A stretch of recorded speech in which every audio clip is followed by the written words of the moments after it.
How would you feel about a job that's more intense than a horror movie thrill? A profession that not even $1 million check could lure you into? What job could be that bad? A septic tank cleaner? Not even close. A septic tank can't kill you in just a few seconds, like a huge python can. Since the end of the 20th century, pythons have become an established breeding population in South Florida. The earliest python sightings in Florida date back to the 1930s. For $13 an hour, you'll have the pleasure to be a python hunter and wear that brave nickname. Just imagine how your conversations would go. "Hey man, what do you do for a living?" "Oh, I hunt 15-foot-long pythons." I'd pay literal money to see the facial reactions of the people who you say that to. Depending on the area, your hourly rate can go up to $18. And for every 4 feet of the python you catch, you'll get an extra $50. And every next foot is $25. This means you could make $325 for catching a 15-foot-long python. On top of that, you can get a bonus of $200 if you find an active nest.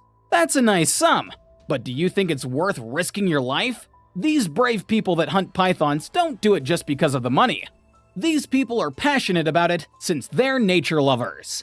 Burmese pythons prey on a wide variety of birds, mammals, and crocodilian species occupying the Everglades, and actually, they're very disruptive to the ecosystem.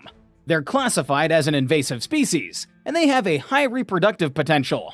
The typical female breeds every other year, produces a clutch of between 20 and 50 eggs, and can live for 20 years or more. The main question is, how did pythons settle in Florida? Burmese pythons are not native to Florida, as many of you already know. Most of them were imported from Southeast Asia into the United States as exotic pets. Back in the 70s and 80s, people thought it was a good idea to keep a python as a pet, especially the population of Miami.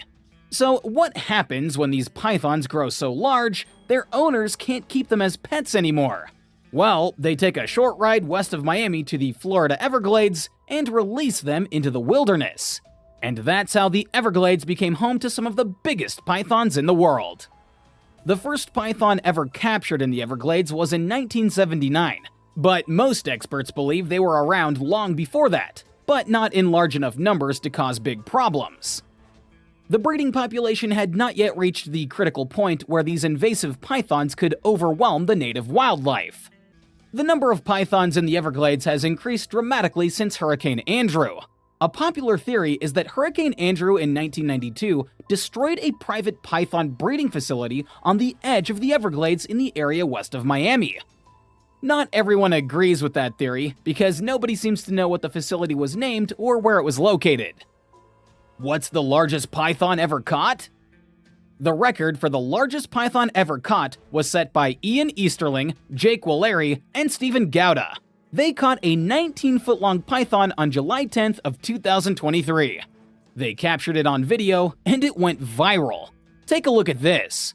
Let's go! Dude! You got tape on you? I know you carry tape. God damn! Get this off. Yep. Holy dude, that is rocking. Alright.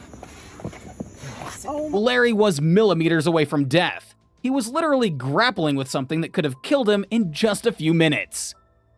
Even though the snake hunters have been praised for their work by most people online, others have been more critical and accused them of animal cruelty. Some of the comments under the record-breaking video were really against the killing of the invasive species. This just goes to show that some people are uneducated in this matter. That's the same as saying serial killers aren't that bad. Subscribe if you agree, and don't forget to comment down below what job you'd like to see in the next video.